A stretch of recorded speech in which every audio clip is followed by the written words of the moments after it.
Hi hello ಎಲ್ರಿಗೂ ನಮಸ್ಕಾರ. Welcome back to my channel. ಎಲ್ಲರೂ ಹೇಗಿದ್ದೀರಾ? ಎಲ್ಲರೂ ಚೆನ್ನಾಗಿದ್ದೀರಾ ಅಂದ್ಕೊಂಡಿದ್ದೀನಿ. ಹಾಗೆ ನಾನು ಕೂಡ ಚೆನ್ನಾಗಿದ್ದೀನಿ. ಇದು ಸೋಮವಾರ ದಿವಸ ಬೆಳಗ್ಗೆನೇ ನನ್ನ ಮಗಳು ಪೂಜೆ ಮಾಡೋದಕ್ಕೆ ಅಂತ ಹೇಳ್ಬಿಟ್ಟು ಎಲ್ಲ ರೆಡಿ ಮಾಡ್ಕೋತಾ ಇದ್ದಾಳೆ.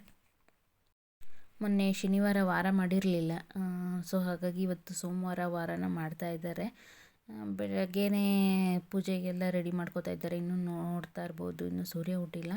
ಹಾಗೆ ನಾನಿಲ್ಲಿ ಕಾಫಿ ಮಾಡ್ಕೋತಾ ಇದ್ದೀನಿ. ಏನಕ್ಕಪ್ಪ ಶನಿವಾರ ವಾರ ಮಾಡಿಲ್ಲ ಅಂದರೆ ಗೀಝರ್ ಕೆಟ್ಟೋಗ್ಬಿಟ್ಟಿದೆ ಮನೆಯದು.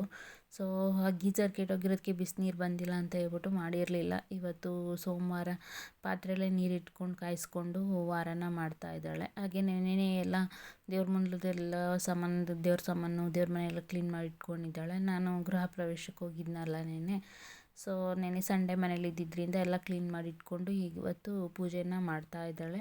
ನೋಡ್ತಾ ಇರ್ಬೋದು, ಬೆಳಗ್ಗೆ 7 ಗಂಟೆ 7:30 ಅಷ್ಟರಲ್ಲಿ ನಮ್ಮ ಮನೇಲಿ ಇವತ್ತು ಬೆಳಗ್ಗೆನೇ ಪೂಜೆ ಆಗೋಗಿತ್ತು. ಅದೇ ವಾರ ಅಂತ ಹೇಳ್ತೀವಲ್ಲ, ಸೊ ಅದು. ಇವಾಗ ನಾನು ಬೆಳಗ್ಗೆ ಎದ್ದು ಸ್ವಲ್ಪ ಮೇಲೋಗಿ ಎಕ್ಸಸೈಸು ಮತ್ತು ವಾಕ್ ಎಲ್ಲ ಮುಗಿಸ್ಕೊಂಡು ಬಂದು ಕಾಫಿ ಕುಡಿದ್ಬಿಟ್ಟು ನಾನು ಟಿಫನ್ ಮಾಡೋಣ ಅಂತ ಹೇಳ್ಬಿಟ್ಟು ಮಾಡ್ತಾಯಿದ್ದೆ. ಡೈಲಿ ಬೆಳಗ್ಗೆನೇ ಅಡುಗೆ ಮಾಡಿ ಇಟ್ಟೋಗ್ತಿದ್ದೆ, ಅಂದರೆ ಸಾಂಬಾರು ಮಾಡಿ ಇಡ್ತಿದ್ದೆ. ಬಟ್ ಇವತ್ತು ಮಾಡೋದಕ್ಕಾಗಲಿಲ್ಲ.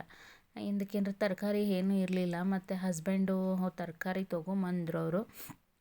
ಆದರೆ ಅವ್ರ ತರಕಾರಿ ತರೋದಕ್ಕೆ ಲೇಟ್ ಆಯಿತು ಅಂತ ಹೇಳ್ಬಿಟ್ಟು ನಾವು ಅಡುಗೆ ಮಾಡಲಿಲ್ಲ ಬೆಳಗ್ಗೆ. ಬಟ್ ಟಿಫನ್ ಮಾಡಿದೆ. ಹಾಗೆ ಇದು ನೆನ್ನೆ ತಂದಿದ್ದೆ ಊರಿಂದ ಅಂತ ಹೇಳಿದ್ನಲ್ಲ, ಇಯರಿಂಗ್ಸು. ಸೊ ನನ್ನ ಚಿಕ್ಕ ಮಗಳಿಗೆ ನನ್ನ ದೊಡ್ಡ ಮಗಳು ಇಕ್ತಾ ಇದ್ದಾಳೆ. ಯಾಕಂದರೆ ದೇವ್ರ ಮುಂದೆ ಇಟ್ಟು ಎಲ್ಲ ಪೂಜೆ ಮಾಡಿಬಿಟ್ಟೆ ಹಾಕ್ಕೋಬೇಕು ಅಂತ ಹೇಳಿದೆ ಹುಡುಗರಿಗೆ. ಹಾಗಾಗಿ ನಮ್ಮ ಮನೆಯವರು 1 ಲೀಟ್ರ್ ತಂದಿದ್ದಾರೆ ಹಾಲು. ನಾವು ಇವತ್ತೇ ಈ ಥರ 1 ಲೀಟ್ರ್ ಪ್ಯಾಕೆಟ್ ಹಾಲು ತೊಗೊಂಬಂದಿರೋದು. ಹಾಗೆ ಸೊಪ್ಪು ತರಕಾರಿ ಎಲ್ಲ ತೊಗೊಂಬಂದ್ಬಿಟ್ಟಿದ್ದಾರೆ. ಹಾಗೆ ಮಕ್ಕಳಿಗೆ ಬಿಸ್ಕೆಟು ಮತ್ತು ಮೊಟ್ಟೆ 1 ವಾರಕ್ಕಾಗಂಗೆಲ್ಲ ತಂದು ಕೊಟ್ಬಿಡ್ತಾರೆ, ತರಕಾರಿ ಮೊಟ್ಟೆ ಎಲ್ಲನೂ. ಸೊ ಹಾಗಾಗಿ ಎಲ್ಲನೂ ನೋಡಿ ಎತ್ತಿಡ್ತಾ ಇದ್ದೆ. ಹಾಗೆ ತಿಂಡಿಗೆ ಅಂತ ಹೇಳ್ಬಿಟ್ಟು ಇವತ್ತು ಮೆಂತ್ಯ ಬಾತ್ ಮಾಡಿದ್ದೆ. ಮೆಂತ್ಯ ಸೊಪ್ಪನ್ನ ತಂದಿದ್ನಲ್ಲ, ಸೊ ಕ್ಲೀನ್ ಮಾಡಿ ಇಟ್ಟಿದ್ದೆ. ಹಾಗಾಗಿ ಈ ಸೊಪ್ಪಲ್ಲಿ ಸಬ್ಬಕ್ಕಿ ಸೊಪ್ಪು ಹಾಗೆ ಅರ್ಬೆ ಸೊಪ್ಪು ತಂದಿದ್ದಾರೆ. ಹಾಗೆ ಟೊಮೊಟೊ, ಸೌತೆಕಾಯಿ, ಬದನೆಕಾಯಿ ಇವೆಲ್ಲ ತಂದಿದ್ದಾರೆ. ನನ್ನ ಮಗಳನ್ನ ಇವೆಲ್ಲ ಎತ್ತಿ ಫ್ರಿಜ್ಜಿಗೆ ಬಾಕ್ಸ್ಗೆ ಹಾಕಿ ಜೋಡಿಸಿಡೋದಕ್ಕೆ ಹೇಳ್ಬಿಟ್ಟು ನಾನು ಮೆಂತ್ಯ ಬಾತ್ ಮಾಡೋಣ ಅಂತ ಹೇಳ್ಬಿಟ್ಟು ಬಂದೆ. ಮೆಂತ್ಯ ಸೊಪ್ಪೆಲ್ಲ ಕಟ್ ಮಾಡಿ ತೊಳೆದ್ಬಿಟ್ಟು ಹಾಕಿ ಸಿಂಪಲ್ಲಾಗಿ ಮಾಡ್ತಾಯಿದ್ದೀನಿ. ಮಸಾಲೆ ಏನೂ ರುಬ್ಕೊಂಡಿಲ್ಲ. ಈರುಳ್ಳಿ ಹಾಗೆ ಪಲಾವ್ಗೆ ಡ್ರೈ ಮಸಾಲಾಸ್ ಎಲ್ಲ ಇರುತ್ತಲ್ಲ, ಅದು ಮೆಣಸಿನ್ಕಾಯಿ, ಶುಂಠಿ ಬೆಳ್ಳುಳ್ಳಿ ಪೇಸ್ಟು ಇದಿಷ್ಟನ್ನು ಹಾಕಿ ಎಣ್ಣೆಲಿ ಚೆನ್ನಾಗಿ ಹುರ್ಕೋಬೇಕು ಇದನ್ನು ಮೆಂತ್ಯ ಸೊಪ್ಪನ್ನ. ಹಾಗಾಗಿ ಕಹಿ ಬರೋದಿಲ್ಲ.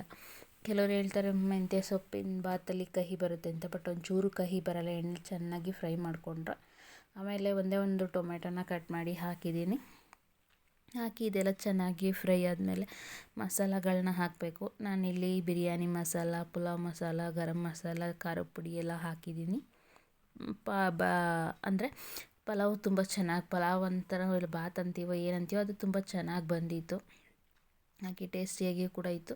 ಇವಾಗ ನಾವು ಅರ್ಜೆಂಟಿಗೆ ಮಾಡುವಾಗ ಇದೇ ರೀತಿ ನಾನು ಮಾಡೋದು. ಹಾಗೆ ತಿಂಡಿ ಎಲ್ಲ ಮಾಡಿಕೊಂಡು ಸ್ನಾನ ಎಲ್ಲ ಮುಗಿಸಿ ಆಫೀಸಿಗೆ ಹೋದೆ. ಹಾಗೆ ಬಾತೆಲ್ಲ ಆದಮೇಲೆ ನಾನು ವಿಡಿಯೋನ ಶೂಟ್ ಮಾಡ್ಕೊಳ್ಳಿಲ್ಲ, ಅಂದರೆ ಕುಕ್ಕರ್ ಕ್ಲೋಸ್ ಮಾಡಿದ್ಮೇಲೆ, ಯಾಕಂದರೆ ಟೈಮ್ ಆಗೋಗಿತ್ತು. ಹಾಗೆ ಚಿಕ್ಕವಳಿಗೆ ಬೇರೆ ಹುಷಾರು ಇರಲಿಲ್ಲ. ಸೊ ಅವಳಿಗೆ ರಜಾ ಹಾಕ್ಸಿದ್ದೆ, ದೊಡ್ಡವಳಿಗೆ ಮಾತ್ರ ಬಾಕ್ಸ್ ಕಟ್ಟೋದಿತ್ತು. ಅವಳಿಗೆ ನನಗೆ ಕಟ್ಕೊಂಡು ಆಫೀಸಿಗೆ ಹೋದೋ. ಹಾಗೆ ನಾವೇನೇ ಕೆಲಸನ ಇಷ್ಟಪಟ್ಟು ಮಾಡಬೇಕು. ಅದು ಈಗ ಯಾವ್ದಾದ್ರು ಒಂದು ನಮಗೆ ಒಂದು ಗುರಿ ಇರುತ್ತೆ, ಒಂದು ಗೋಲ್ ಇರುತ್ತೆ ಅಂತ ಅಂದ್ಕೊಳ್ಳಿ. ಅಂತಂದರೆ ನಾವೇನಾದರೂ ಆಗ್ಬೇಕು ಅಂದ್ಕೊಂಡಿರ್ತೀವಿ, ಅದಾಗಲ್ಲ. ನಮ್ಮ ಲೈಫು ಯಾವುದೋ ಇನ್ನೊಂದು ಕಡೆ ಕರ್ಕೊಂಡೋಗ್ಬಿಡುತ್ತೆ. ಸೊ ಅದಕ್ಕೆ ಅಡ್ಜಸ್ಟ್ ಆಗ್ಬಿಟ್ಟು ಅದನ್ನೇ ಇದು ಮಾಡ್ಕೊಂಡಿರ್ತೀವಿ. ಬಟ್ ಆ ಕೆಲಸ ನಮಗೆ ಖುಷಿ ಕೊಡ್ತಾ ಇರಲ್ಲ. ಅದರಿಂದ ದಿನಾ ಟೆನ್ಷನ್ನು, ಬೇಜಾರು ಇರುತ್ತೆ. ಬಟ್ ಆ ಥರ ನಾವು ಇಷ್ಟ ಇಲ್ಲದ ಕೆಲಸನ ಕಷ್ಟಪಟ್ಕೊಂಡು ಮಾಡೋದಕ್ಕೆ, ಮತ್ತು ದೂಸರಾ ಆಪ್ಷನ್ ಅಂತಂದರೆ ಸೆಕೆಂಡ್ ಚಾಯ್ಸ್ ಇಲ್ದಲೇ ನಾವು ಅದನ್ನೇ ಮಾಡಿಕೊಂಡು ಅಲ್ಲೇ ಲೈಫನ್ನ ಲೀಡ್ ಮಾಡೋದಕ್ಕಿಂತ ನಮಗೆ ಯಾವುದು ಖುಷಿ ಕೊಡುತ್ತೆ ಕೆಲಸ, ನಾವು ಯಾವುದನ್ನ ಮಾಡಿದ್ರೆ ನಮ್ಮ ಲೈಫಲ್ಲಿ ನಮಗೆ ನೆಮ್ಮದಿ ಸಿಗುತ್ತೆ. ನಮಗೆ ಜಾಸ್ತಿ ಯಶಸ್ಸು ಸಿಗಲಿಲ್ಲ ಅಂದರೂ ಪರವಾಗಿಲ್ಲ, ನಮಗೆ ನೆಮ್ಮದಿ ಕೊಡೋ ಅಂಥದ್ದು, ಖುಷಿ ಕೊಡೋ ಅಂಥದ್ದು, ಮನಸ್ಸಿಗೆ ಸಮಾಧಾನ ಕೊಡೋ ಅಂಥ ಕೆಲಸಗಳನ್ನ ದಯವಿಟ್ಟು ಮಾಡಿ ಅಂತ ಹೇಳ್ತೀನಿ. ನನಗೆ ಯಾವುದ್ರಲ್ಲಿ ಖುಷಿ ಕೊಡುತ್ತೆ, ಸಮಾಧಾನ ಸಿಗುತ್ತೆ ಅಂತಂದರೆ ನನಗೆ ಓದೋದು, ಬರೆಯೋದು ಮತ್ತು ಟೀಚ್ ಮಾಡೋದು ಇದರಲ್ಲಿ ನನಗೆ ತುಂಬ ಆಸಕ್ತಿ ಇತ್ತು. ಮುಂಚೆ ಎಲ್ಲ ನಾನು ಟೀಚರ್ ಆಗಬೇಕಂತ ಅಂದ್ಕೊಂಡಿದ್ದಿದ್ದು. ಬಟ್ ನನ್ನ ಲೈಫು ನನ್ನ ತೊಗೊಂಬಂದು ಎಲ್ಲೋ ನಿಲ್ಲಿಸ್ತು. ನಾನು ಟೀಚರ್ ಆಗಬೇಕಾಗಿದ್ದವಳು ಇವಾಗ ಒಂದು ಆಫೀಸಲ್ಲಿ ಬ್ಯಾಕ್ ಆಫೀಸು ಒಂದು ಅಕೌಂಟೆಂಟ್ ಆಗಿದ್ದೀನಿ. ಅದೇ ಹೇಳ್ತಾರಲ್ಲ, ಇಷ್ಟ ಇಲ್ಲದ ಕೆಲಸ, ಬಟ್ ಆದ್ರೂ ಏನು ಮಾಡೋದಕ್ಕಾಗಲ್ಲ. ಈಗ ಇದಕ್ಕೆ ಅಡ್ಜಸ್ಟ್ ಆಗಿದ್ದೀವಿ. ದಿನ ಅಯ್ಯೋ ಕೆಲ್ಸಕ್ಕೆ ಹೋಗ್ಬೇಕಲ್ಲ ಅನ್ನೋ ಇದರಲ್ಲಿ, ಮತ್ತು ಸಂಜೆ ಇಷ್ಟೋ ತನಕ ಕೆಲಸ ಮಾಡಬೇಕಾ ಅನ್ನೋದ್ರಲ್ಲಿ ನಾವು ನಮ್ಮ ಕೆಲಸನ, ನಮ್ಮ ಜೀವನನ ಸಾಗಿಸ್ಕೊಂಡು ಹೋಗ್ತಾಯಿದ್ದೀವಿ. ಬಟ್ ನಾನು ನನ್ನ ಇಷ್ಟಪಟ್ಟಿದ್ದ ಕೆಲಸ ನನಗೆ ಮಾಡೋದಕ್ಕಾಗಲಿಲ್ಲ. ಆ ಥರ ಚಾಯ್ಸು ನನಗೆ ಸಿಗಲಿಲ್ಲ ಅಂತ ಹೇಳ್ಬೋದು. ಸೊ ಈಗೇನು ಮಾಡೋಕ್ಕಾಗಲ್ಲ. ಅದೇ ಹೇಳಿದ್ನಲ್ಲ, ಪಾಲಿಗೆ ಬಂದಿದ್ದು ಪಂಚಾಮೃತ ಅಂತ. ಇವಾಗ ಏನು ಮಾಡ್ಕೊಂಡು ಹೋಗ್ತಾಯಿದ್ದೀವಿ, ಅದನ್ನೇ ಮಾಡ್ಕೊಂಡು ಹೋಗ್ತಾಯಿದ್ದೀವಿ. ಈಗ ಮೆಂತ್ಯ ಬಾತ್ ನೋಡ್ತಾ ಇರ್ಬೋದು, ಸ್ವಲ್ಪ ನಿಂಬೆ ರಸನೂ ಹಾಕ್ತಾಯಿದ್ದೀನಿ. ಯಾಕಂದರೆ ಟೊಮೊಟೊ ಕಡಿಮೆ ಹಾಕಿದ್ನಲ್ವ, ಸೊ ಉಪ್ಪು, ಹುಳಿ, ಖಾರ ಎಲ್ಲ ಮೀಡಿಯಮ್ಮಾಗಿ, ಅಂದರೆ ಈಕ್ವಲಾಗಿರಬೇಕು ಅಂತ ಹೇಳಿ. ಹಾಗೆ ಒಂದು ಸ್ವಲ್ಪ ಕೊತ್ತಂಬರಿ ಸೊಪ್ಪನ್ನು ಹಾಕ್ಬಿಟ್ಟು, ಉಪ್ಪು ಎಲ್ಲ ಖಾರ ಎಲ್ಲ ನೋಡಿ ಕುಕ್ಕರ್ ಮುಚ್ಚಿಬಿಟ್ಟು 2 ವಿಷಲ್ ಕೂಗಿಸಿದ್ರೆ ಮೆಂತ್ಯ ಬಾತು ರೆಡಿ ಆಗುತ್ತೆ. ಸಾಯಂಕಾಲಕ್ಕೆ ಅಡುಗೆ ಏನು ಮಾಡೋದು ಅಂದ್ಕೊಂಡು ಏನೂ ನಾನು ಡಿಸೈಡ್ ಆಗಿರಲಿಲ್ಲ.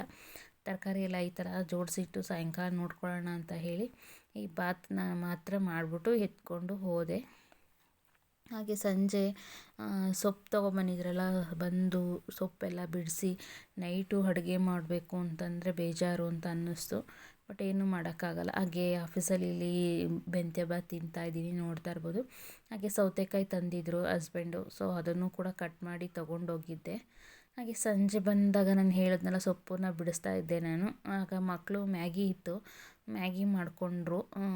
ಅಂದರೆ ನಾವು ಯಾವಾಗಲೂ ಸನ್ಫೀಸ್ಟ್ ಇಪ್ಪಿನ ತರೋದು, ಇಪ್ಪಿ ನೂಡಲ್ಸು. ಬಟ್ ಈ ಸಲ ಏನು ಮಾಡಿದ್ರು, ಐಟಮು ತಂದ್ರಲ್ಲ, ಅಂದರೆ ಮನೆಗೆ ರೇಷನು, ಅವಾಗಮ್ಮ ಮ್ಯಾಗಿ ಪ್ಯಾಕೆಟು ಬರೆಯಮ್ಮ ಒಂದು ಫ್ಯಾಮಿಲಿ ಪ್ಯಾಕ್ ಅಂದರು. ಸೊ ಬರೆದಿದ್ದೆ. ಇವತ್ತು ಸಂಜೆನೇ ಯಾಕೋ ಮಕ್ಕಳು ಅಮ್ಮ ಮ್ಯಾಗಿ ತಿನ್ನಬೇಕು ಅಂತ ಸರಿ ಮಾಡಿ ಅಂತಂದರೆ, ಬಟ್ ಇದು ಚೆನ್ನಾಗಿರಲಿಲ್ಲ. ಇಪ್ಪಿ ತುಂಬ ಚೆನ್ನಾಗಿರುತ್ತೆ, ಬಟ್ ಮ್ಯಾಗಿ ಇರುತ್ತಲ್ಲ 2 ಮಿನಿಟ್ಸ್ ನೂಡಲ್ಸು, ಅದು ಚೆನ್ನಾಗಿರಲಿಲ್ಲ. ಮತ್ತು ನಮ್ಮ ಹುಡುಗರು ಚೈನೀಸ್ ಅವ್ರ ಥರ ನಾವು ತಿಂತೀವಿ ಅಂತ ಹೇಳ್ಬಿಟ್ಟು ಐಸ್ ಕ್ರೀಮ್ದು, ಅಂದರೆ ಕಡ್ಡಿ ಐಸ್ ಬರುತ್ತಲ್ಲ, ಅದರದ್ದು ಸ್ಟಿಕ್ ಇರುತ್ತಲ್ಲ, ಆ ಸ್ಟಿಕ್ನ ಇಬ್ಬರು ಇಟ್ಕೊಂಡವ್ರೆ. ಅದರಲ್ಲಿ ಚಾಪ್ ಸ್ಟಿಕ್ಕು ಅಂತ ಹೇಳ್ಬಿಟ್ಟು ಇಟ್ಕೊಂಡು ತಿಂತಾಯಿದ್ದಾರೆ. ಸೇಮ್ ಚಿನ್ನದರ ಥರ ನಾವು ತಿಂತೀವಿ ಅಂತ ಹೇಳ್ಬಿಟ್ಟು ತುಂಬ ಚೆನ್ನಾಗಿ ತಿಂತಾಯಿದ್ರು. ಹಾಗೆ ಹುಷಾರಿರ್ಲಿಲ್ವಲ್ಲ ನನ್ನ ಚಿಕ್ಕ ಮಗಳಿಗೆ, ಸೊ ಮಾತ್ರೆ ತರೋಣ ಅಂತ ಹೇಳ್ಬಿಟ್ಟು ಹೋಗಿದ್ದೆ. ಸ್ವಲ್ಪ ಬೇರೆ ಕೆಲಸ ಇತ್ತು. ಹಾಗೆ ಟ್ಯಾಬ್ಲೆಟ್ಸ್ ತೊಗೊಂಡು, ಮತ್ತು ಹೈ ಡ್ರಾಪ್ಸ್, ಅಂದರೆ ಕಿವಿ ನೋವು ಅಂತಾಯಿದ್ರು, ಸೊ ಅದ್ರದ್ದು ಡ್ರಾಪ್ಸ್ ತೊಗೊಂಡು ಬಂದೆ. ಹಾಗೆ ಸ್ವಲ್ಪ ಡ್ರೈ ಮಸಾಲೆಗಳು ಖಾಲಿಯಾಗಿತ್ತು, ಅದನ್ನು ಕೂಡ ತೊಗೊಂಬಂದು ಫಿಲ್ ಮಾಡಿಡೋಣ ಅಂತ ಹೇಳ್ಬಿಟ್ಟು ಮಾಡಿಡ್ತಾಯಿದ್ದೀನಿ. ಹಾಗೆ ನೋಡ್ತಾ ಇರ್ಬೋದು, ಇಲ್ಲಿ ಟ್ಯಾಬ್ಲೆಟು ಹಾಗೆ ಹಿಯರು ಮತ್ತು ಹೈದು ಡ್ರಾಪ್ಸು ಹಾಕ್ಕೊಂಡು ತಗೊಂಬಂದಿದ್ದೀನಿ. ಇವಳು ಊಟ ಅದೇ ಮ್ಯಾಗಿ ತಿಂದಿದ್ಲಲ್ಲ, ಸೊ ಮಾತ್ರೆ ನುಂಗಿ ಮಲ್ಕೊ ಅಂತ ಹೇಳ್ಬಿಟ್ಟು ಮಾತ್ರೆ ಕೊಟ್ಟೆ, ಬಿಸಿನೀರನ್ನೂ. ಮಲ್ಕೋತಾ ಇದ್ದಾಳೆ. ಇವಾಗ ಈ ಥರ ನಮ್ಮ ಮನೆಯಲ್ಲಿ ಮಸಾಲೆಗಳನ್ನ ಹಾಕೋದಕ್ಕೆ ಈ ಥರ ಒಂದು ರ್ಯಾಕರ್ ಇದೆ. ಸೊ ಇದಕ್ಕೆ ಎಲ್ಲನೂ ಫಿಲ್ ಮಾಡಿ ಇಡ್ತಾಯಿದ್ದೀನಿ. ಪಲಾವು, ಬಿರಿಯಾನಿ, ಬಾತ್ಗಳು ಮಾಡುವಾಗ ಈ ರೀತಿ ಇದ್ರೆ ತಗೊಂಡು ಹಾಕೋದಕ್ಕೆ ಈಸಿ ಆಗುತ್ತೆ. ಹಾಗೆ ಇದ್ರೊಳಗಡೆ ಫಿಲ್ ಮಾಡ್ಕೊಳ್ಳೋದಕ್ಕೆ ಈ ಥರ ಒಂದು ವಾಟರ್ ಕ್ಯಾನ್ನ ಕಟ್ ಮಾಡಿ ಈ ರೀತಿ ಹಾಕಿ ಅದರಲ್ಲಿ ಹಾಸಿ ನಾವು ಹಾಕ್ತೀವಿ. ಆವಾಗ ಫಿಲ್ ಮಾಡ್ಕೋಬೋದು ಈಸಿಯಾಗಿ. ಇದಾಗಿತ್ತು ಇವತ್ತಿನ ವ್ಲಾಗು. ವಿಡಿಯೋ ಇಷ್ಟ ಆಯಿತು ಅಂತಂದರೆ ಲೈಕ್ ಮಾಡಿ, ಕಮೆಂಟ್ ಮಾಡಿ, ಶೇರ್ ಮಾಡಿ. ಹಾಗೆ ನಿಮ್ಮ ಫ್ಯಾಮಿಲಿ ಫ್ರೆಂಡ್ಸಿಗೆ ಸಬ್ಸ್ಕ್ರೈಬ್ ಮಾಡ್ಕೊಳ್ಳೋದಕ್ಕೆ ಹೇಳಿ. Thank you.